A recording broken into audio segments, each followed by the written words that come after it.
boa tarde.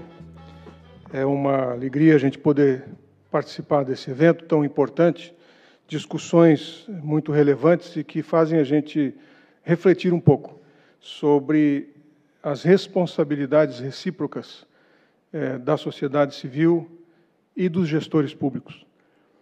Muitas vezes a gente entende que a responsabilidade da gente como cidadão é só ir lá e votar. E aí acabou tudo. O resto, tudo é culpa do prefeito. Não é bem assim que funciona. E nós precisamos ter o entendimento de que a nossa responsabilidade ela é permanente. O prefeito é que é transitório. O prefeito está lá por 4 anos. Nós, como cidadãos, estamos permanentemente na cidade. E esta talvez tenha sido uma das experiências de Maringá que nos tornou uma referência para o Brasil em algumas coisas. E nós gostaríamos, na medida do possível, de compartilhar essas experiências para que outras cidades pudessem colher os benefícios, os indicadores que acabaram resultando de um processo onde a sociedade civil assumiu o papel de patrão e o prefeito o de servidor. O prefeito é contratado pela sociedade civil organizada, pelo cidadão, para ser o executivo da cidade por um período. A partir do momento que a cidade tem este conceito, então o prefeito será o executivo, o administrador de um bem que não lhe pertence, mas quem é dono sabe o que quer, sabe onde deseja ir e sabe por que contratou aquele prefeito com aquele perfil. Essa é uma mudança estrutural, mas dá resultados extraordinários. E nós vamos começar esse painel, essa conversa com prefeitos, convidando aqui para subir ao palco, Ladies First, né? A nossa vice-prefeita de Sorocaba, a Edith Garbodini, por favor, venha compartilhar conosco. Ela é formada em Medicina pela PUC de Sorocaba. Por favor, a segunda cadeira aqui é sua. É especialista em... Esta segunda, obrigado. Em Contemporaneidade e Juventude pelo Instituto SEDES Sapiência, em Administração Pública Municipal na Unirio. Foi diretora da área de Educação e Assistência à Saúde, coordenadora do Programa de Planejamento Familiar, presidente do Conselho Municipal de Direitos da Criança e do Adolescente e da Secretaria da Juventude em Sorocaba. Queremos convidar também o prefeito Paulo Radic, prefeito de Limeira, desde 2012, é formado em Direito pela PUC, presidiu por 5 anos o campus, Centro de Aprendizado Metódico e Prático de Limeira, e promove a integração de adolescentes ao mercado de trabalho. Foi idealizador do DEA-IDELI, o Departamento de Entidades Assistenciais do Instituto de Desenvolvimento de Limeira, e atuou como professor universitário na Faculdade Anhanguera, campus de Limeira, e foi vereador no município de 2009 a 2012. Nós vamos convidar também o prefeito Nelson Brambila, prefeito de Araras, médico gastroenterologista, na cidade foi vereador, secretário municipal de saúde e vice-prefeito, atualmente é o prefeito de Araras.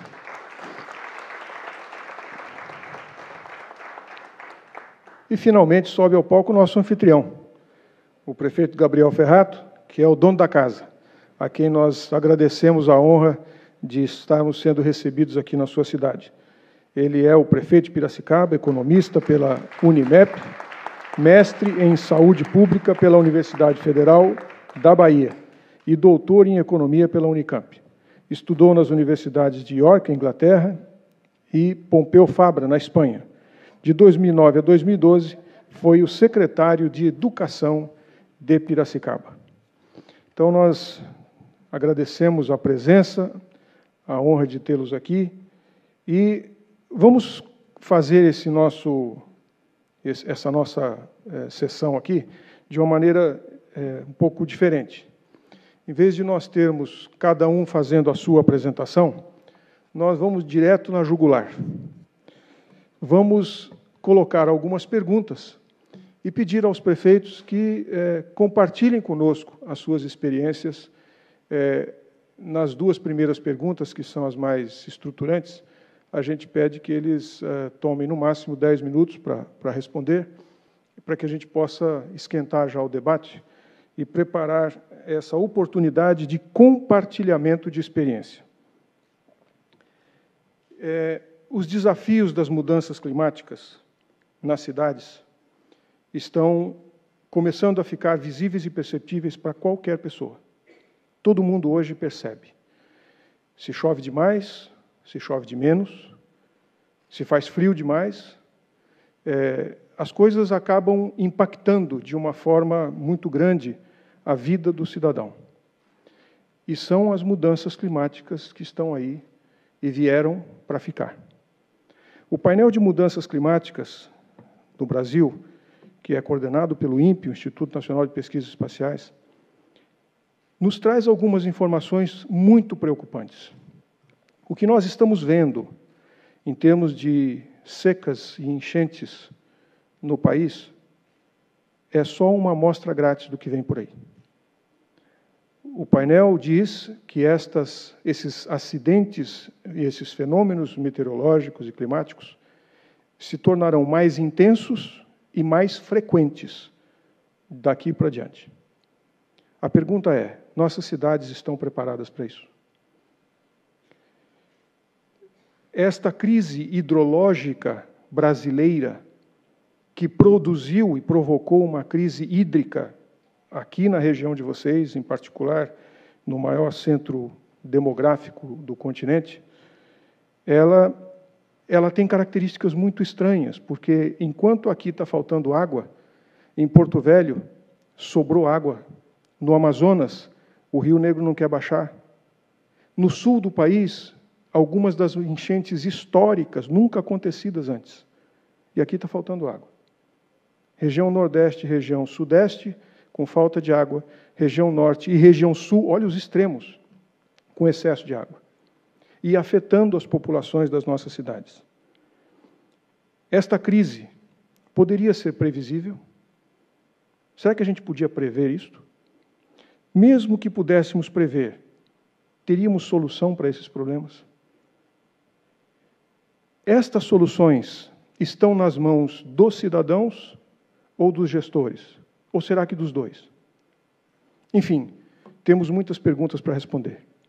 E a pergunta que a gente queria que os prefeitos e a nossa vice-prefeita nos ajudassem agora é: na sua cidade, que experiências vocês tiveram que poderiam compartilhar conosco para que a gente pudesse aprender um pouquinho de como algumas cidades estão buscando e encontrando soluções para esse tipo de problema?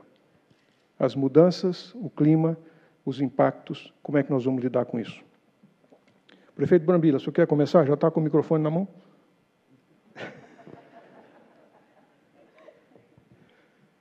Muito boa tarde a todos e a todas. Eu quero aproveitar saudando aí o Silvio, que está coordenando, Silvio Barros. Quero saudar também o Radish, que é meu vizinho aqui de Limeira, e quero saudar o Gabriel Ferrato, que é o anfitrião, e também Edith, que é vice-prefeita de Sorocaba. Dizer para vocês que é uma alegria muito grande de poder estar aqui.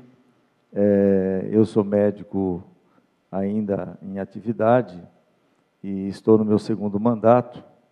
Talvez a minha experiência é mais aqui como aprender do que realmente poder passar alguma coisa. Entretanto, nós, lá em Araras, nós temos uma experiência que a cara do rio está a 24 quilômetros, o Mogi Guaçu. Então, nós temos uma autarquia já com muita experiência. Nós tínhamos 2 represas muito grandes. E nosso mandato, nós acabamos de inaugurar uma represa com mais 60 alqueires. Então, a nossa experiência é que, embora hoje nós utilizamos o rio, porque nós temos a Nestlé lá, que é uma indústria de produtos alimentares, e ela consome quase que 1/3 da água. A Nestlé consome 300 mil litros dia de água. E nós produzimos 1 milhão de litros por dia, e ela consome 30%. Então, com essa dificuldade que a gente tem que buscar a água a 24 quilômetros, nós temos feito investimento nessa última represa, que tem 60 alqueires de água armazenada, são 8,5 bilhões de litros, e nós temos um total de 13 13,7 bilhões de litros, ou seja, 13,7 milhões de metros cúbicos de água armazenada. Isso tem feito com que a gente tenha um pouco de tranquilidade por enquanto, né? Mas nós já estamos realmente extremamente preocupados. Em 1999, eu tive num seminário de futuro com mais de 5 mil presentes no Canadá, em Vancouver, e lá se falava que o mundo passaria nos próximos 50 anos por dificuldades de energia, emprego e água. E a gente que tem 15% da água doce no território nacional, a gente sabe que em alguns lugares vai ter de mais, outros lugares vai ter de menos. A nossa experiência lá é que nós acabamos de findar um plano diretor de águas, onde nós estamos reestruturando a 4ª represa, que deverá ter mais de 100 alqueires de água armazenada. Ela é composta por 5 pequenos riachos. Araras não tem rio. As nossas represas, elas são mais de águas de chuva, de pequenos fios de água. E esse plano diretor, para que a gente possa realizar essa represa, no começo do meu governo, que eu acho que foi extremamente saudável, em 2009, nós paralisamos todas as atividades de parcelamento do solo. E fomos discutir o assunto para saber, vai se dando autonomia dos investidores ir parcelando o solo, nós vamos ter água? Qual é a capacidade nossa do tratamento do esgoto, esgotamento e o tratamento do esgoto? Então, nós fizemos uma reflexão muito grande, fizemos um pequeno planejamento, porque um planejamento desse porte demanda tempo e experiência, institutos com bastante expertise no assunto, mas nós criamos uma lei onde nós cobramos 1/4 da UFESP por metro quadrado de solo parcelado, e nós já temos de quase 7 milhões hoje num fundo pétreo, ele só pode ser investido em água e esgoto. No início tivemos um enfrentamento grande com os investidores, mas isso tem nos dado um pouco de tranquilidade de fazer alguns projetos, embora isso ainda é muito pequeno frente às nossas necessidades.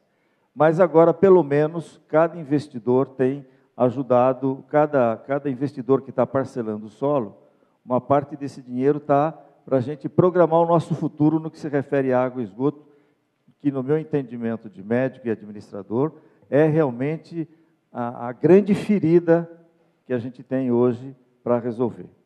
Porque a energia a gente tem saída, o desemprego a gente está num caminho lá em Araras através do microempreendedor, numa experiência extremamente saudável.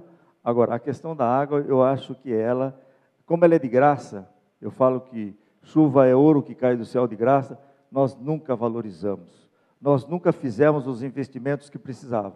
Agora parece-me que acendeu a luz amarela e está acendendo a luz vermelha para todos.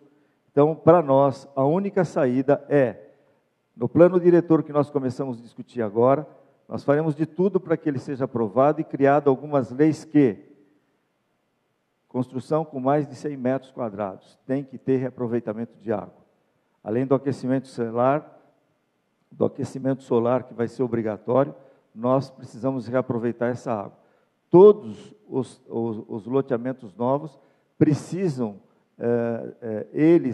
a água que escapa das chuvas tem que ser retida para evitar as enchentes, porque nós estamos entre 2 pequenos rios que a montante tem as nossas represas, que são pulmões no sentido de evitar grandes enchentes. Mas quando a densidade pluviométrica é muito grande, as represas não suportam e acabam inundando a cidade. Então, nós, apesar de estarmos alargando os nossos rios, né, que é um projeto do PAC, que é um dinheiro do governo federal, mais de 70 milhões desse investimento, nós agora estamos obrigando, né, e vai virar lei, que todo parcelamento do solo, ele é obrigado, tem uma proporcionalidade área impermeabilizada, para que se segure a água no próprio lote, no próprio loteamento, e ele tenha um processo de esvaziamento após as grandes chuvas. Nós temos 6 ou 7 já loteamentos dentro desse contexto, então talvez é a pequena experiência que a gente vem trazer para esse início do debate. Reter as águas de chuva, obrigar essa retenção que nós já estamos também obrigando em cada domicílio e fazer investimentos em aproveitar a água de chuva armazenando as mesmas.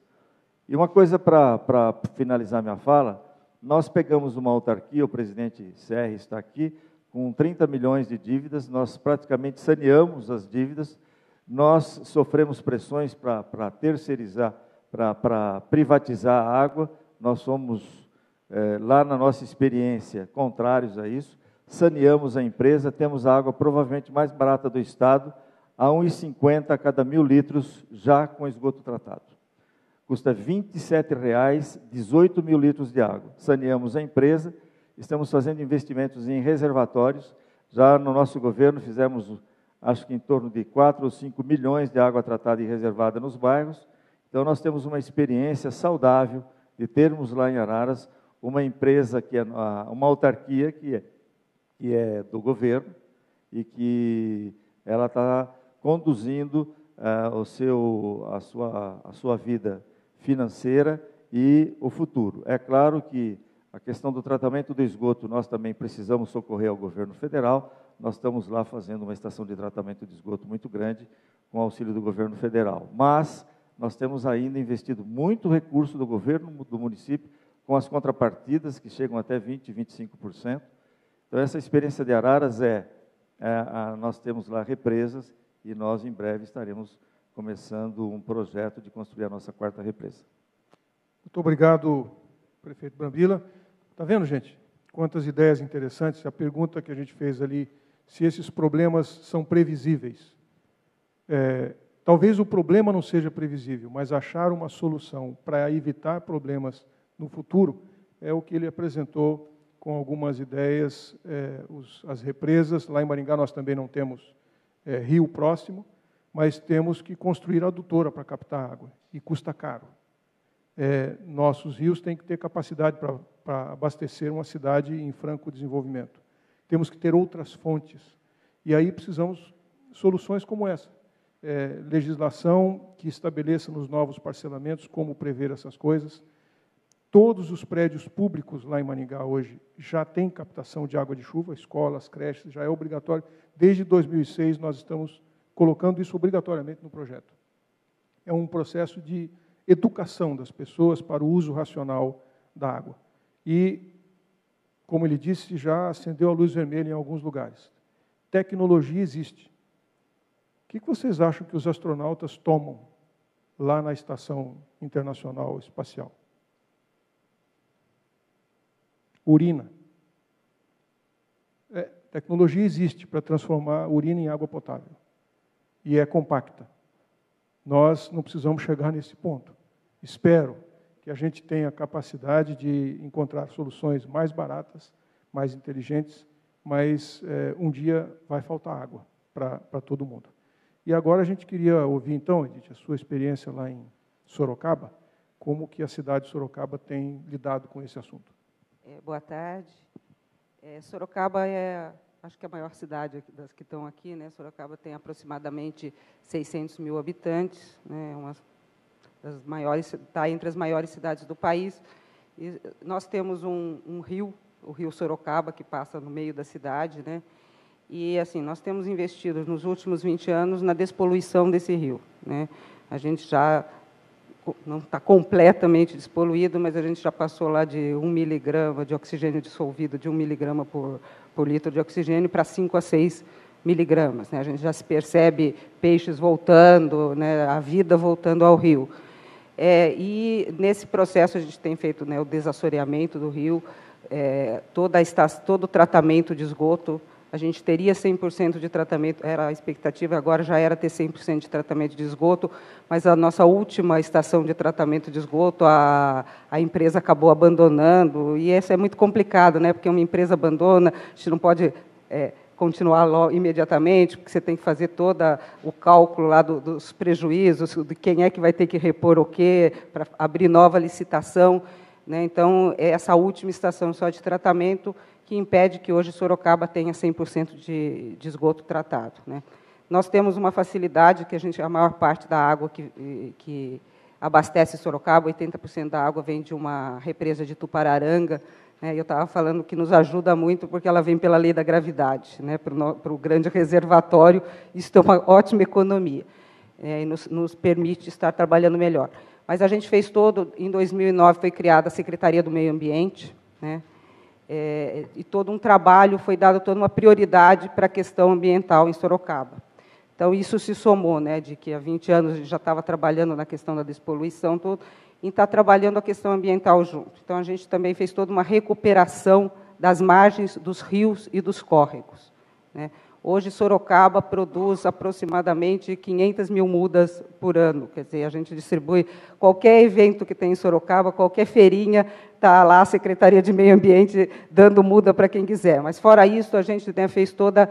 Como é que a gente faz essa questão das mudas? A gente fez aí uma parceria. Então, a gente tem uma universidade, que é a Uniso, que é a Universidade de Sorocaba, uma universidade comunitária, né, que faz lá até as plantulas, lá, o começo, lá, a germinação. Depois, a gente fez um convênio com a Secretaria lá de Assuntos Penitenciários, e as 2 penitenciárias lá de Sorocaba, eles fazem toda a produção, né, o crescimento dessa muda, tudo, são os presos que trocam lá, né, a pena pelo dia do trabalho e fazem toda essa produção de mudas, né? E a gente tem também 2 locais lá, 2 parques, que o Horto e mais um parque natural, onde a gente também recebe, além dessas mudas, também outras mudas que são de compensações ambientais. E a gente começou a fazer vários plantios, né, que a gente chamou lá de mega plantios, que envolveu a comunidade inteira. Em 2010, a gente plantou mais de 100 mil mudas em toda a extensão do rio, né, com a cidade inteira. Então, foi toda uma chamada aí para a cidade inteira participar. Mas, antes disso, a gente já estava trabalhando com os plantios escolares, né? Então, a gente já trabalha as questões ambientais nas escolas municipais, e a gente tem lá os dias lá que a criançada toda vai plantar, né? Porque a gente acredita que isso, além das crianças, além de plantarem efetivamente a árvore, isso tem muito outro valor todo educacional, né? Quer dizer, a gente quer também trabalhar esta questão com as crianças, né? Quer dizer, que elas cresçam com essa visão ambiental, com a necessidade da gente estar aí.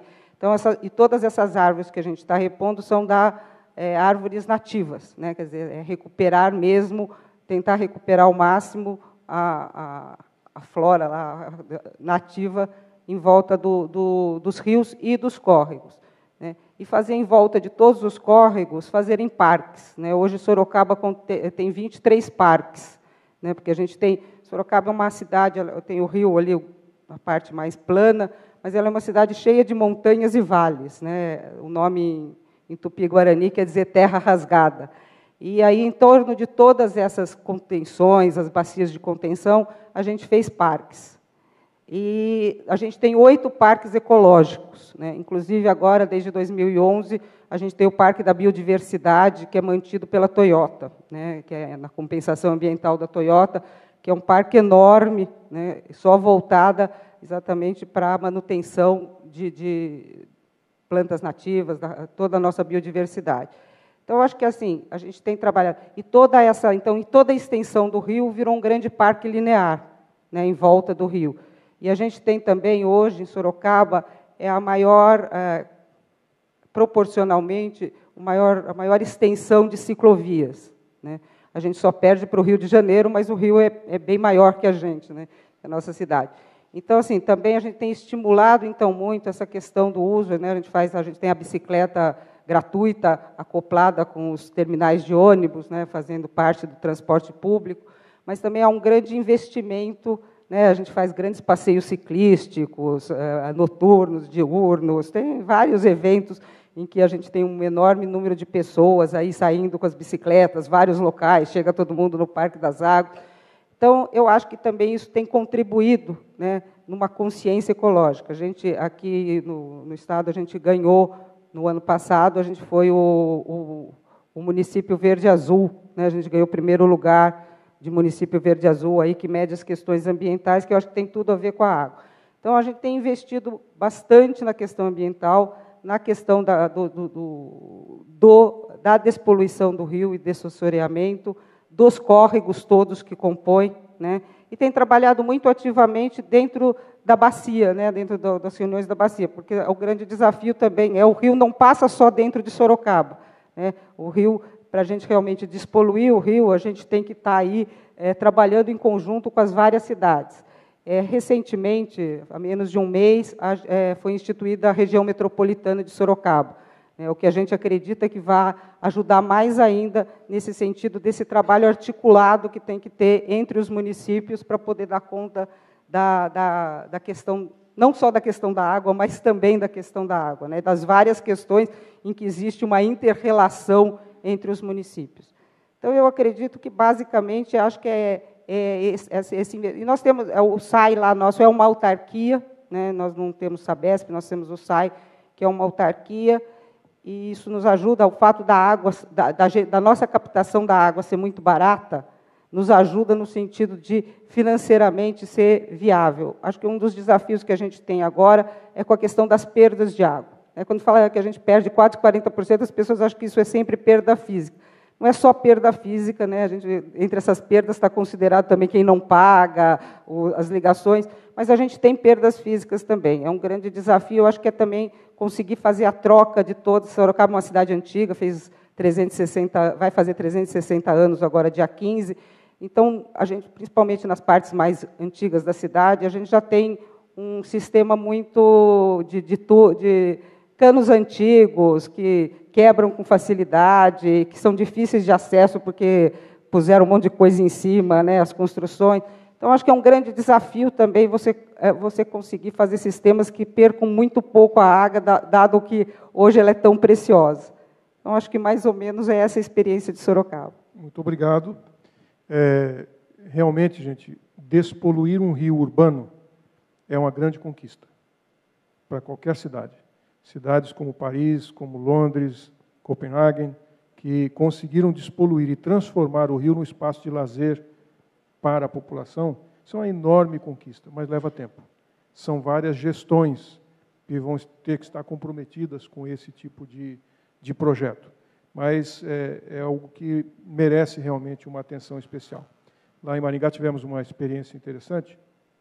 Em 2012, enquanto o Código Florestal discutia no Congresso a redução da área de proteção dos córregos urbanos de 30 para 15 metros, nós aumentamos de 30 para 60.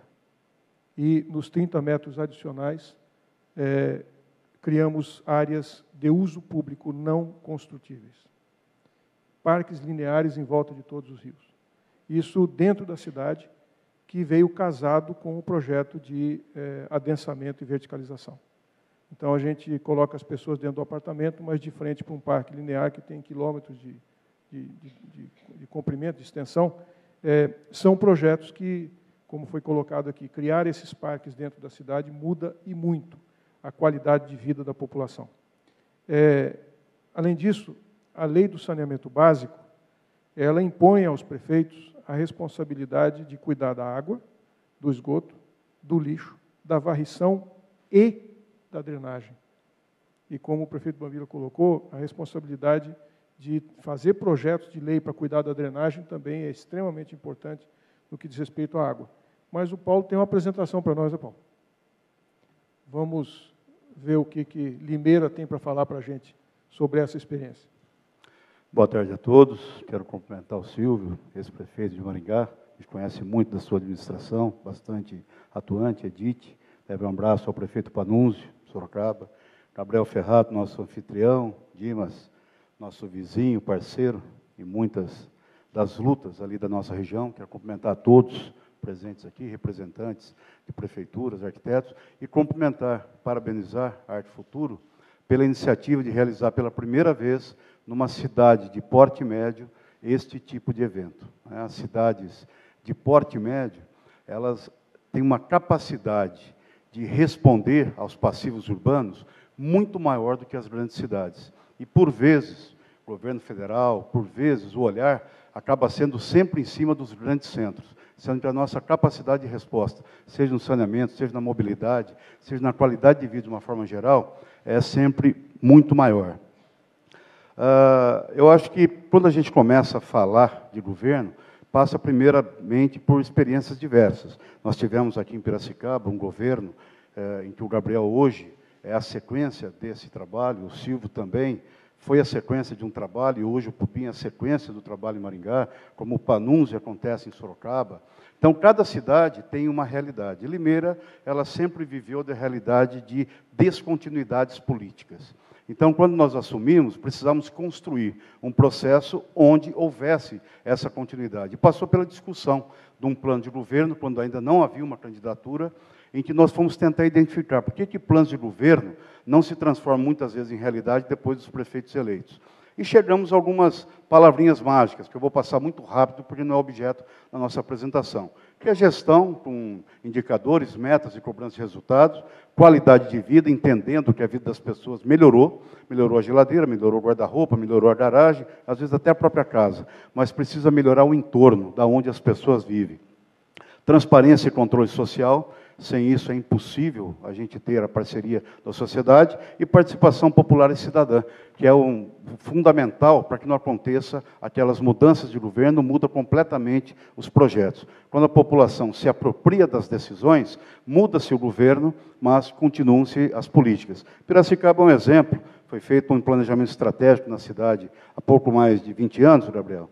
E, desde lá, governos diferentes, de partidos diferentes, muitas vezes, têm passado pela cidade, mas como ela está apropriada desse processo de decisão, tem sido seguido esse fio condutor, apesar de cada governo ter o seu foco.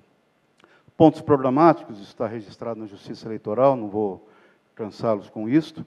Mais ou menos a localização de Limeira, na bacia do rio Piracicaba. Nós estamos localizados próximo a Piracicaba, Americana, Corderópolis, Santa Gertrudes, e acabamos sendo abastecidos, né, pelo rio Piracicaba, embora não é a nossa fonte principal de captação. Nós temos uma rede hidrográfica com 602 quilômetros de cursos d'água em Limeira, sendo que o principal deles é o que nós chamamos de bacia do Ribeirão Pinhal.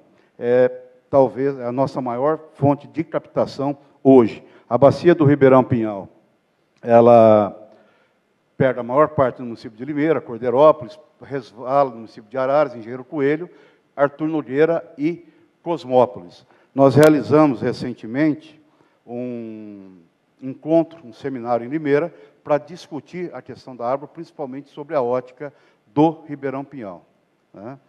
Breve diagnóstico do nosso município. Hoje, a vazão do rio Jaguari. Em março de 2013, 63 metros cúbicos. Em março de 2014, 18. Maio de 2013, 22. Maio de 2014, 6 metros cúbicos. A água que abasteceu Limeira em fevereiro de 2014, 77% do Pinhal e 23% do Jaguari. E agora, em março, um mês depois, 93% Pinhal e 7% do Jaguari. Nós não chegamos no momento de crise que muitos municípios viveram, mas o que não faz, pelos números que foram vistos, que a situação não seja preocupante. Limeira tem uma situação diferente de muitos municípios. Foi feita a concessão do sistema de água, muito polêmica à época, para uma empresa francesa, depois foi passado para o grupo Odebrecht, e mudou de nome várias vezes, Águas de Limeira, Foz do Brasil, e agora Odebrecht Ambiental. Segundo o Instituto Trata Brasil, nós estamos sempre oscilando ali entre a segunda e a quarta cidade do país com o melhor sistema de água. Temos um aquífero subterrâneo do Tubarão, que atende apenas 2 bairros rurais. Principais desafios nossos: sermos autossuficientes em abastecimento público e ficarmos dependentes apenas da bacia do Ribeirão Pinhal. Nós temos uma represa particular, que nós utilizamos a água para abastecimento, quando há necessidade dessa represa, e estamos começando a discutir agora a construção de uma nova represa dentro da bacia do Ribeirão Pinhal, tentando imaginar, já para os próximos 30 anos, os desafios que nos aguardam. Construção de um reservatório de água bruta, que é esse que eu acabei de falar, maior controle da ocupação do solo, por meio da intensificação da fiscalização. Um dos maiores problemas nossos, né, talvez muito maior até do que em Araras, é o parcelamento de solo. No ano passado, nós fizemos a desocupação de alguns imóveis que estavam em construção, e havia uma pessoa de São Paulo, tinha um dos imóveis lá, e nós perguntamos: por que você está vindo para Limeira, se você mora em São Paulo? Porque em nenhuma cidade daqui para lá é possível isto. Então, ou seja, havia uma certa permissividade da administração pública, pela omissão, de que se fizesse a ocupação. E aí você acaba invadindo áreas de APP, fazendo fossas negras, e fazendo irrigação, drenagem, e acaba destruindo com o nosso sistema de abastecimento de água. Descarte irregular de efluentes e resíduos sólidos. temos um problema que está sendo sanado, estamos trabalhando muito forte nessa direção, né, principalmente por conta das indústrias de joias, que acabam jogando, por vezes, efluentes extremamente danosos, trabalham com produtos altamente tóxicos, mas nós estamos conseguindo combater bastante. E de águas subterrâneas, né, há um excesso de poços artesianos, e nós queremos controlar isso também. E aumentar a conscientização ambiental para a conservação das APPs e da bacia como um todo. Principais conquistas. O índice de perdas físicas do sistema de distribuição é um dos menores do país, é 15%. Normalmente se perde de 38% a 42%. Estamos muito longe de padrões europeus e de alguns países da Ásia, mas para padrões brasileiros estamos bem, mas não podemos dormir em berço esplêndido achando que está bom. Universalização do sistema de esgoto no município, 100% coletado, tratado. Piracicaba agradece, né, Gabriel? Nós não contribuímos em nada com a poluição do rio Piracicaba. Sofremos a influência do município de Cordeirópolis, que não trata o seu esgoto, acaba jogando, está com iniciando um processo para a construção de uma estação de tratamento, mas nós recebemos lá em cima, na cabeceira do nosso Ribeirão Tatu, que corta o município de Limeira, e acaba sendo tratado temos 2 estações de tratamento, uma delas muito eficiente, e a outra com um nível de eficiência um pouco ultrapassado. Nós precisamos melhorar e muito. Mas, para a mudança do esgoto de Cordeiro vai ser jogado no nosso Ribeirão, com certeza vai estar muito melhor. Participação popular em audiências públicas e conselhos, intensificação da atuação do pelotão ambiental, criamos o pelotão ambiental. Nós temos só de estradas rurais, entre estradas e caminhos de servidão em Limeira, 804 quilômetros. Então, é um desafio manter a segurança, manter o controle ambiental. E se alguém acompanha jornais de Limeira, vai ver que é muito difícil termos, pelo menos 2 dias, que um deles não sai uma notícia de uma atuação presente do pelotão ambiental. Eu diria que hoje, mais do que o restante da Guarda Municipal e que toda a Polícia de Limeira, o pelotão ambiental, embora reduzido em números, é o mais eficiente que nós temos. Ações que nós temos que realizar. Ampliação da educação ambiental na cidade como um todo e, de modo especial, na área de manancial. Estamos fazendo o trabalho já junto às escolas, junto às crianças, mas esse trabalho tem que ser intensificado e permanente. Planejamento do futuro. Para daqui a 20 anos, conservatório do reservatório de água bruta, né, nós falamos aqui, implantar o programa de pagamento de serviços ambientais, ou seja, todo aquele que cometer infrações,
uma apresentação desse projeto hoje à noite, no Conselho do Orçamento Participativo, que nós temos lá no nosso município, onde nós vamos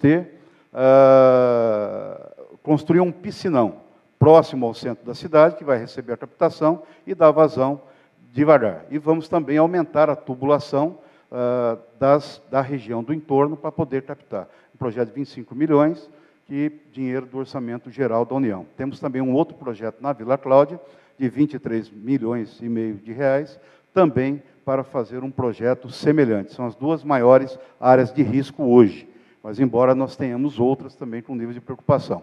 Também nos ribeirões nós estamos fazendo bastante bacias de contenção. Nós temos regiões onde as pessoas estão acostumadas já à inundação. Então, nós estamos conseguindo fazer o alargamento e, além disso, pequenas obras. Limeira é muito cortada por algumas tubulações pequenas. Então, qualquer chuva um pouco maior faz com que provoque inundação naquela região. Isso acabou entrando para o dia a dia das pessoas. Choveu, todo mundo corre. Um levanta a criança, outro levanta os móveis, e isso a gente está conseguindo, com pequenas obras, sem grandes recursos, modificar essa realidade. Obrigado. Obrigado, Paulo. E vamos ouvir agora o nosso anfitrião. Vamos saber das experiências de Piracicaba. Prefeito Gabriel, por favor. Em primeiro lugar, cumprimentar a todos os presentes, meus colegas e minha colega de prefeitura, o Silvio. Bem-vindos a Piracicaba. Eu queria aqui me referir a uma decisão de mais de 30 anos, 1980, especificamente. Aliás, foi meu primeiro emprego público, em 1979, nesta cidade. Estou pela 4ª vez nessa prefeitura. O prefeito de então, que fazia parte da assessoria, tomou uma decisão muito relevante, em função do sistema Cantareira, ele decidiu captar água no rio Corumbataí. É isso que nos salvou. Mais de 30 anos depois, está nos salvando hoje. Corumbataí é um rio que não tem sido afetado por essa estiagem, muito fracamente, e nós retiramos 90% de água deste rio e 10% ainda de Piracicaba. O Piracicaba, mesmo nessas condições, nós conseguimos retirar os 10%. Portanto, vejo que uma decisão de um prefeito de mais de 30 anos, a importância que teve, né, para o futuro da cidade. Contestado na época. Bem, eu acho que esse é um exemplo de como as decisões dos poderes municipais podem prevenir desastres futuros e garantir a qualidade de vida nas cidades. Por outro lado, nós estávamos na busca dos 300%. O que eram os 300% no período recente? Era água 100% de rede, 100% de rede de coleta de esgoto. Sempre tivemos isso, mantemos isso ao longo da história de Piracicaba, praticamente. Desde o final dos anos 70, esses números são assim, de rede de água e esgoto, ou seja, todos são atendidos por rede. E buscamos esse período aí o 100% de tratamento de esgoto. Né? Um compromisso que tínhamos com a bacia do PCJ, um compromisso com a cidade, de buscar esses 100% de tratamento de esgoto. Para isso, já foi explorado aqui em outras palestras, que nós buscamos uma parceria público-privada. Foi a única alternativa que tínhamos para um curto espaço de tempo poder atingir esses indicadores. Está indo muito bem essa parceria público-privada e, portanto, nós agora já atingimos os 300%. Portanto, Piracicaba fez a lição de casa. Tem uma questão relevante no caso do Rio Piracicaba, que é a questão do Cantareira toda aí em debate, que os prefeitos de Piracicaba, em toda a história, eles presidiram os comitês de bacia do PCJ. Né? Então, desde o ano passado, quando assumi a prefeitura, também assumi a presidência dos comitês PCJ. Tem uma história interessante, se vocês olharem aqui em frente, esse hotel do lado de lá do rio, né?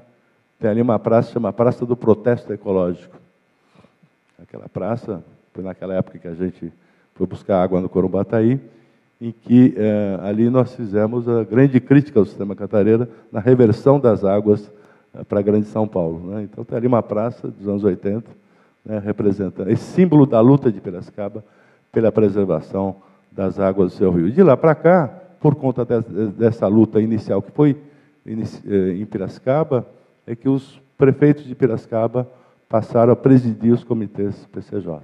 Então, todo prefeito que entra assume a presidência dos comitês, que no início era o consórcio PCJ, né, e o consórcio sobreviveu com outras iniciativas, e o comitê no trabalho mais de operação mesmo do sistema.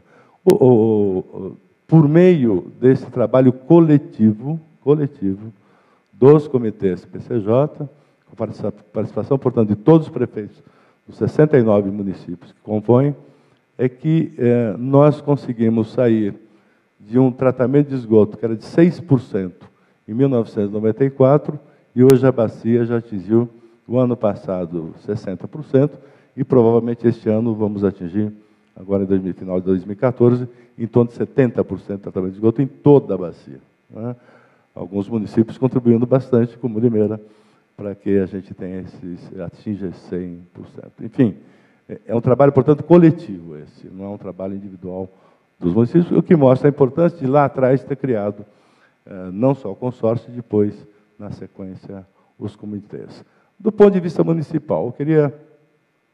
Aqui, acho que ontem, né, nós tivemos a oportunidade de ver aqui nossos secretários expondo, né, o que a gente tem trabalhado. Em primeiro lugar, terminamos aí o plano de recursos hídricos, a revisão do plano de recursos hídricos, identificamos 4 subbacias, praticamente na zona rural, que será uma reserva de água para o futuro aí, não é muita água, mas nós precisamos primeiro preservar esses córregos que tem aí, e para uma eventual necessidade de utilização de água no futuro. Esse é um elemento importante que a gente já tem mapeado. Outro elemento importante tem sido essa discussão recente no plano diretor, aqui o Lauro também já expôs, né, que é trabalhar internamente a questão dos córregos.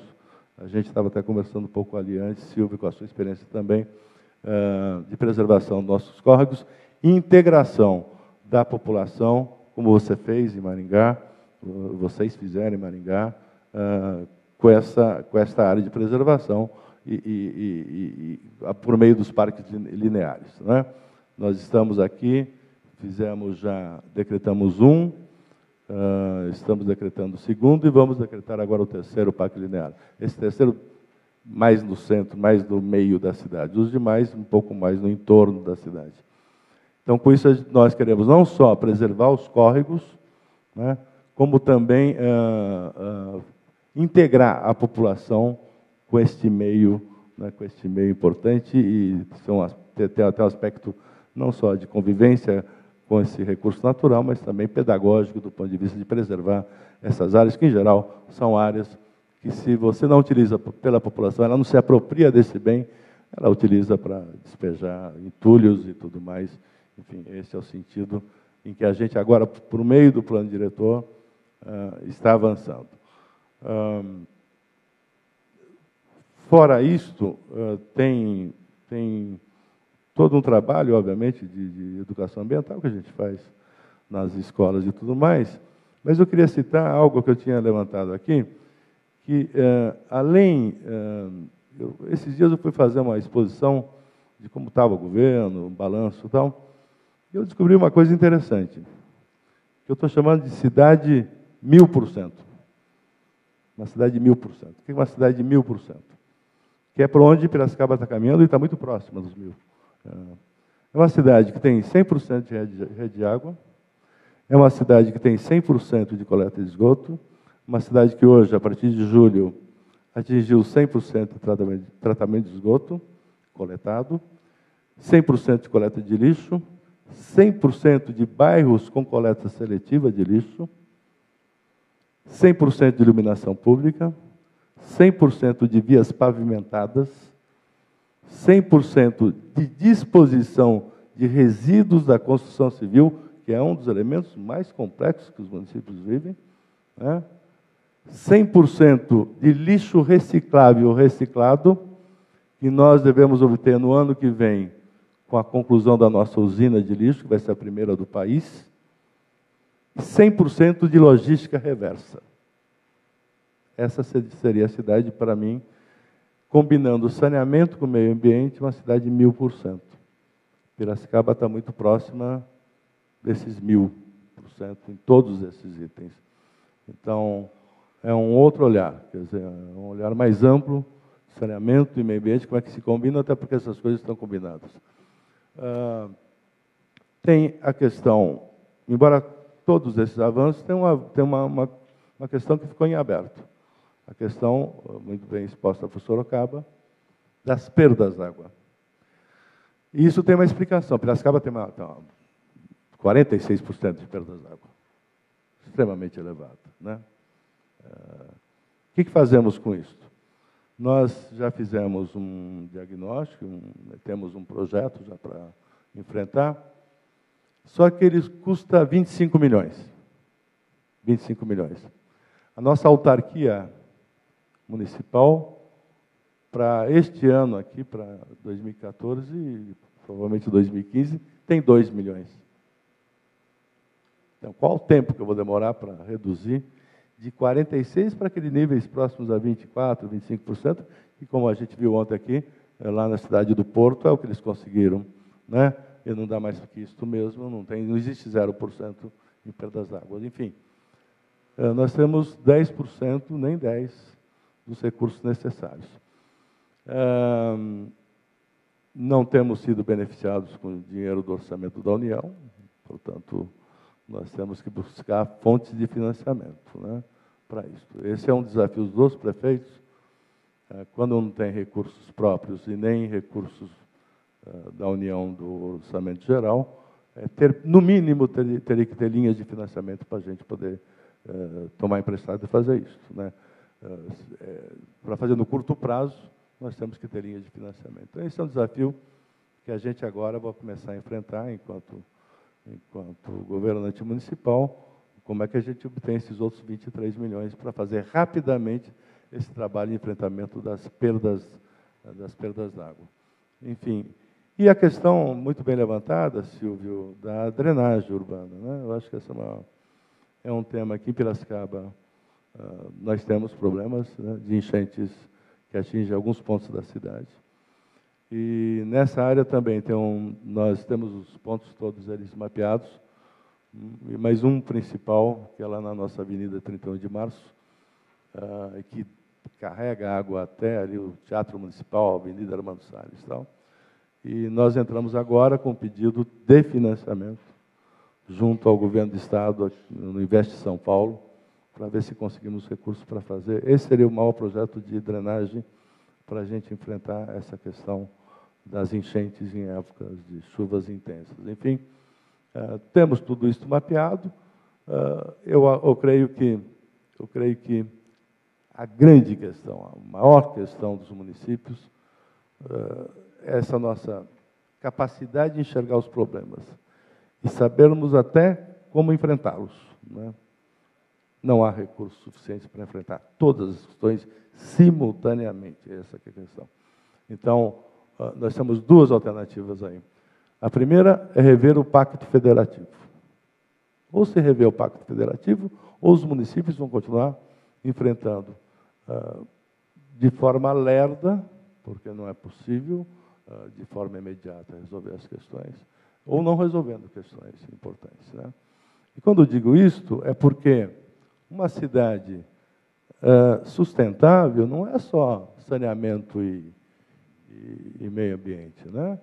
É uma cidade que você tem que ter em cada bairro uma unidade de saúde, em cada bairro uma creche, em cada bairro uma escola. E tudo isto é muito recurso, não é pouco recurso, é muito recurso. Olha, Silvio, a gente só perde para vocês, em Maringá, na proporção de crianças na educação infantil. Só para vocês a gente perde, no Brasil. Proporção de crianças na educação infantil. Mas isso custa muito, né? Enfim, e cada bairro tem que ter também sua área de lazer, tem que ser sua praça e tudo isso. Tudo isso envolve muito recurso, né? Então, hoje a gente tem um pacto federativo que reveja essas questões do financiamento, principalmente das principais políticas públicas, ou a gente tem também uma alternativa, pelo menos uma alternativa de financiamentos que você possa pagar no longo prazo, para você poder fazer investimento no curto prazo e já ter efeitos imediatos para a população. Essas questões, acho que a Frigide tem certeza que cada um dos prefeitos aqui presentes, e todos os prefeitos do Brasil, são essas questões centrais. Acho que dá para enfrentar os problemas, mas temos que ter recursos. E, olha, posso dizer com franqueza, porque eu estou na vida pública a vida inteira, desde 79, né? Em vários cargos públicos. Já trabalhei aqui em Piracicaba pela 4ª vez, agora, como prefeito. Já fui secretário 2 vezes aqui. Já trabalhei no governo do Estado. Já trabalhei na União. Trabalhei nas 3 esferas, né? Quando você, mesmo tratando bem o dinheiro público, tratando bem, com decência, com honestidade, com seriedade, mesmo assim, você tem muita dificuldade de atender todas as demandas e exigências da sociedade. Portanto, me falta um olhar mais amplo sobre essa questão da gestão municipal, que é a questão do Pacto Federativo, rever essa questão, ou então nós não conseguimos enfrentar todas as questões. Quero te dizer o seguinte, nós tivemos no ano passado uma crise aqui no setor de saúde local por uma questão central. Os hospitais não conseguiam mais atender as pessoas. E por que não atendiam mais as pessoas? Com filas e tudo isso, um inferno para o prefeito, que é culpado de tudo, né? Porque o pagamento que o Ministério da Saúde faz aos procedimentos hospitalares é insuficiente. Ponto final, e todos os prefeitos sabem disso, né? Eu estou bancando aquilo que o Ministério não faz. Só que aí são 28 milhões de reais ao ano que eu tive que colocar nos hospitais aqui para poder a população ser atendida e não morrer na porta do hospital ou no pronto-socorro. Enfim, aí envolve a questão de financiamento de políticas públicas e, portanto, um novo pacto federativo. Eu acho que isso é uma questão mais ampla que a gente poderia, em outros arquifuturos aí, também continuar debatendo. Muito obrigado, prefeito. Colocações muito importantes. E eu acho interessante a gente prestar atenção em alguns detalhes muito relevantes aqui. Quando a gente fala de água, e a conversa começou na água, mas depois se derramou para as outras áreas, né? Mas quando a gente fala de água, não é apenas a questão do saneamento, da água para a gente beber, não é apenas a questão da drenagem, desses aspectos principais, mas nós temos que perceber, o prefeito Brambila fez uma colocação muito importante sobre o impacto da água na economia do município. Quando ele falou que a fábrica da Nestlé, imagino eu, importante para a economia do município, consome 30% da água que eles produzem. Ou seja, se não tiver água, começa a ter problema também no desenvolvimento econômico. São as consequências adicionais. E tudo que foi falado aqui, gente, nós falamos aqui de despoluição de rio, de construção de represas, prevendo o crescimento da demanda, de elaboração de plano diretor. Nós ouvimos falar aqui hoje de manhã que o plano diretor de Piracicaba foi aprovado com um prazo de validade de 16 anos, não é isso? Em São Paulo, de 16 anos, e são coisas de prazo relativamente longo. Saneamento básico nunca é coisa para um prefeito só fazer, isso vai de gestão em gestão. E aí a pergunta que fica é a seguinte: como que a gente consegue proteger projetos estratégicos para o desenvolvimento do município de longo prazo contra a descontinuidade política? Como é que a gente resolve esse problema? O Paulo fez uma colocação importante aqui sobre o papel da sociedade organizada, e eu queria reforçar isso. De novo, como eu comentei agora há pouco, lá em Maringá, a sociedade, há 16 anos atrás, resolveu assumir o papel de patrão. Ou seja, a cidade é nossa, o prefeito é nosso servidor, ele é contratado para trabalhar para nós. Então, os projetos estratégicos, eles são definidos, são decididos pela sociedade civil organizada e depois são entregues à prefeitura para execução. Isso exige que a sociedade seja muito bem organizada, muito bem preparada e que seja legítima representante desses interesses. A partir daí, estes projetos, pelo menos, não terão descontinuidade, porque não é uma questão partidária, não é uma questão política, não é uma questão ideológica. É uma questão estratégica do município e da comunidade. Isso precisa ser implementado e nós precisamos alcançar essa cultura no Brasil. Isso vai ser fundamental para todos nós. Enquanto a gente quiser ter o direito de reclamar dos políticos, de criticar os políticos, de colocar a culpa de tudo no prefeito, no governador, no presidente, nós estaremos evitando a solução do problema. Ou você quer ter o direito de reclamar, ou você quer ver o problema resolvido. E se você quer ver o problema resolvido, então reclamar só não funciona. Você precisa participar do processo. A sociedade tem um papel. E aí eu queria fazer essa colocação em função do que o prefeito Gabriel acabou de colocar. Não tem dinheiro para fazer tudo. Porém, quanto de dinheiro cada uma das prefeituras que está aqui, de todas as outras do Brasil, tem direito de receber e não está recebendo? Do seu próprio cidadão, daquele que cobra, daquele que reclama, daquele que exige os investimentos. Então, a eficiência da máquina pública, da gestão fiscal, acabam sendo peças importantes. E na medida em que o cidadão possa perceber que o investimento está sendo feito na solução do problema que ele identificou, na implementação do projeto que ele apresentou, eu posso assegurar para vocês que ele vai pagar o imposto. Nós temos uma excelente gestão fiscal em Maringá. Fantástica. É a melhor do Paraná, 8ª melhor do Brasil. Mas não é porque a máquina sabe cobrar, não. Nós recebemos praticamente 75% a 78% do nosso imposto do IPTU à vista. Ou seja, é uma decisão do cidadão, não é uma decisão da prefeitura de cobrar. É o cidadão que decide ir lá e pagar. Mas ele precisa perceber que está tendo retorno. Teve uma pergunta aqui, que veio da nossa plateia, e que eu queria passar a todos os prefeitos para responder, porque foi endereçada a todos vocês, que realmente não foi abordada por nenhum de nós. Como é a política de reuso de água, de reaproveitamento da água? Como é que vocês estão vendo isso em relação às necessidades, às demandas dos seus municípios? Que comentário vocês fariam? Ele não colocou o nome aqui, a pessoa que perguntou, mas qual seria, no caso de cada um dos municípios que está aqui, uma política adequada para o reuso e reaproveitamento da água, já que custou caro para obter, para captar, para tratar? Como é que fica isso? Quer começar, Gabriel? Tá, até foi bom voltar assim, em complemento. Eu acho que tem uma questão aí que Piracicaba está tomando um certo cuidado. Nós estamos no momento de revisão do plano diretor. E não estamos correndo com isso. Não tem o prazo. Enquanto não tiver um pacto com a sociedade em relação ao que a sociedade quer para essa cidade no seu futuro, a gente não vai fechar o plano diretor.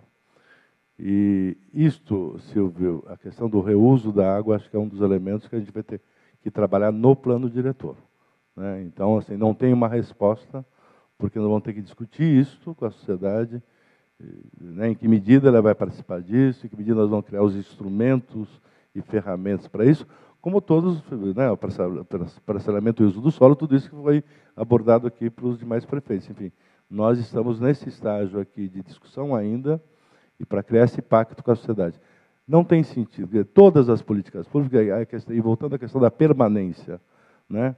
Em Piracicaba tem 30 e tantos conselhos, fora o orçamento participativo, tem 30 e tantos conselhos, e o Conselho da Cidade, obviamente, que está discutindo aí, participando mais ativamente do plano diretor. É isto que eu acho que vai dar permanência às políticas, é isso que vai dar sustentação a qualquer governo que venha, às políticas as corretas, né? As políticas corretas implementadas. Então, só para respondendo concretamente, a gente ainda não tem isso, mas isso tem que ser discutido num pacto com a sociedade, que ela entende por isso, até para tem que ter um sentido pedagógico também, né? Não é impor nada, vai ser assim, é pedagógico, e aí a participação da sociedade é importante. Eu acho que esse evento aqui está nos ajudando muito, a participação tem aqui muita gente, jovens principalmente, né? E é importante esse tipo de participação para que a gente dê sequência ao nosso trabalho. Bambila, a sua colocação em relação à Nestlé me faz imaginar que no seu município o uso de água industrial para fins industriais deve ser muito intenso. uma política de reuso, de repente, passa a ser estratégica. Como é que você está vendo isso? Nós também estamos agora, nesse plano diretor que nós estamos revendo, colocar esse assunto em pauta. A grande verdade é que aqui no Brasil a gente ainda não tem muita experiência nisso. Eu, visitando um país europeu há uns 10 anos atrás, eu percebi que a água que soltava a descarga, lá na válvula hidra, era uma água de reuso. Então, nós tínhamos 2 tipos de encanamentos. Um para a água que podia ser reaproveitado das águas de chuva, com todo o processo para que a água do reuso não pudesse se apodrecer e ser uma água extremamente contaminada, mas que ela servia realmente para uma série de afazeres domésticos e industriais. Mas eu queria voltar um pouco nessa questão e dizer o seguinte: o Brasil é um país em construção. Quando você fala no Pacto Federativo, que era de 14% que votava para os municípios, hoje a gente percebe que tem em torno de um pouco mais de 11%, e a sobrecarga e o Ministério Público e a judicialização de saúde e tudo mais, leva os municípios a não ter muita capacidade de planejamento e execução. O que os prefeitos viraram são síndicos. Por mais que a gente se articule politicamente, e eu sou muito favorável à democracia participativa, porque o poder não está na mão de um só, mas está na mão da sociedade que se organiza e que tem maior capacidade de se exigir. Só que a sua realidade de Maringá, ela não serve para o país, porque você é uma cidade rica, extremamente organizada. O que nós precisamos é tentar ver a média dos municípios e traçar um plano para a média, porque senão a gente vai fazer projetos mirabolantes, leis maravilhosas, e a gente não consegue executar. Então, eu volto ainda mais do Pacto Federativo. Eu acho que nós precisamos de uma reforma política. Por que você vai falar? Por que eu estou falando na reforma política? Porque tem uma parte dos prefeitos que não é dono do mandato. A questão financeira que faz o prefeito, e quem detém o mandato deles e os interesses são as grandes corporações econômicas, não só de prefeitos, mas também de deputados. E isso faz com que leva a um erro e um viés histórico gravíssimo nesse país. Eu estou te dizendo isso porque, se não tivermos uma reforma política, a gente não consegue implantar a democracia participativa, porque ela passa a ser, em alguns ícones, de missão do prefeito de querer fazer aquilo. Nós temos lá em Araras a Casa dos Conselhos, nós temos todos os conselhos que eles estão sendo obrigados a ter atividades, participação. A gente não consegue avançar nada se não tiver audiência pública, tudo na Câmara é audiência pública. Ela é mais complicada, mais difícil, mais demorada, mais complicada, mas os resultados são melhores, porque a sociedade participa. Qualquer lei que lá em Araras a gente tem quando os temas são polêmicos. Então a plateia pode dizer, mas ele está misturando tudo? Não. Eu estou fazendo uma análise mais aprofundada, porque a reforma política é fundamental nesse país. Nós precisamos que surjam novas lideranças, que surjam mandatos onde a participação popular seja possível e que nós possamos fazer uma revisão no Pacto Federativo, porque do jeito que está, com 11% voltando aos prefeitos, a gente fica refém de tudo que volta do governo federal. Eu falo que prefeito é síndico com o pires na mão, pedindo dinheiro para lá e para cá. Estou errado? Então, hoje, a nossa vontade de executar aquilo que realmente a sociedade precisa é muito grande. Eu fico com uma inveja danada do Ferrato, dele quer ser a cidade de 1000, e nós estamos aí, Serra, na cidade de 600, 700, que nós temos 100% de água tratada, 100% de esgotamento sanitário, ainda não temos 100% do tratamento do esgoto, mas eu acredito que é um tema que precisa ser colocado na pauta. Porque o que acontece? Eu sou cirurgião, eu virei gerente de cidades. Qual a formação que eu tenho? Qual é o meu preparo? Né? É claro que a gente vem da luta política como vereador, presidente da Câmara, vice-prefeito, secretário de Saúde, secretário de Desenvolvimento, prefeito e agora pela segunda gestão. Mas isso tem um custo muito caro, porque a cidade realmente ela não tem políticas de Estado, ela tem políticas de governo. E quando a gente não tem política de Estado, mostra ainda que o Estado é esfacelado, ele não tem políticas pétreas para que a gente possa realmente estar acompanhando. O que faz o segmento é a sociedade se organizar, porque as leis em municípios desorganizados, eles mudam a qualquer hora, com metade dos votos válidos ou com 2/3 dos votos válidos. Mas é essa a visão que eu tenho. Voltando ao tema principal do seu questionamento, o reuso eu acho que ele é uma das saídas, porque o IBGE disse o seguinte: até 2038 a população vai crescer. Depois de 2038 ela vai começar a diminuir. Ou seja, o crescimento vegetativo, ele cai ano a ano. Lá em Araras, há 5 anos era 1,7, hoje é 1,3. Ou seja, nós vamos poder planejar daqui 50 anos, porque a população ela não vai crescer continuadamente, ela vai decrescer. Se nós imaginarmos que nós vamos crescer até 2038, no crescimento aí de 30% da população, se a gente fizer um planejamento muito forte de reuso, de aquecimento solar, de perdas de água, que é muito grande em todos os municípios, parte da solução será resolvida. Muito bom. Paulo. Bom, as grandes empresas do município de Limeira, elas já têm a sua própria política de reuso da água, até porque não podem devolver contaminado, então esse trabalho já é feito. No município, nós começamos a discussão há cerca de 40 dias do reuso da água, principalmente para a irrigação das praças de lazer, das áreas de lazer, campos de futebol.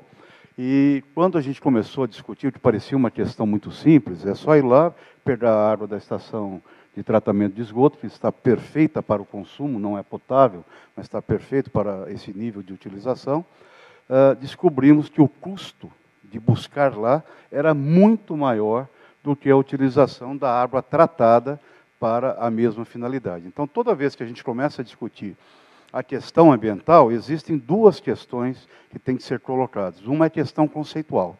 Eu costumo dizer que toda vez que você trabalha com educação e meio ambiente, separadamente ou junto, não importa, você faz apenas por uma questão de convicção. Porque qualquer resultado nessas duas áreas nunca vai acontecer no seu governo. Então, você só faz plantando para o futuro porque acredita, por uma questão de crença, de pensamento individualizado. E a segunda questão é a questão financeira. Né? Falar assim, 100% de coleta seletiva, isso é maravilhoso. 100% de resíduos sólidos tratados, nós temos o que fazer com ele. Tudo isto é maravilhoso. Quando você coloca na ponta do lápis, ou você faz por uma questão de convicção, e aí o Gabriel está perfeito, quando diz que tem que haver um pacto da sociedade. A sociedade já tem que dizer o que ela quer, porque tem custo. Amanhã, por exemplo, eu tenho uma audiência pública para discutir se implantaremos a cobrança da iluminação pública, COSIP, ou não. Né? Se eu for simplesmente fazer o que a Eletro fazia para mim, o custo é 1. Se eu for fazer aquilo que ela fazia, mas o que era necessário que fosse feito, e nunca foi feito, que é a ampliação da rede, a melhoria da qualidade, aí o custo vai ser outro. E a preocupação de todo mundo é o quê? A inicial é em cima do custo. Né? Já há um movimento da sociedade, olha, eu sou contra. Você sabe quanto vai custar? Não tem a mínima noção. Para algumas pessoas é 0, para outras pessoas em torno de 2,50, para outras 5. Quer dizer, tem gente que fala, mas é só isso? Mas o posicionamento contra já existe. Uma segunda questão, que é sempre importante que a gente coloque no debate. Chegamos num determinado momento de criminalização da classe política. Antigamente era a página policial que vendia mais, depois as páginas esportivas.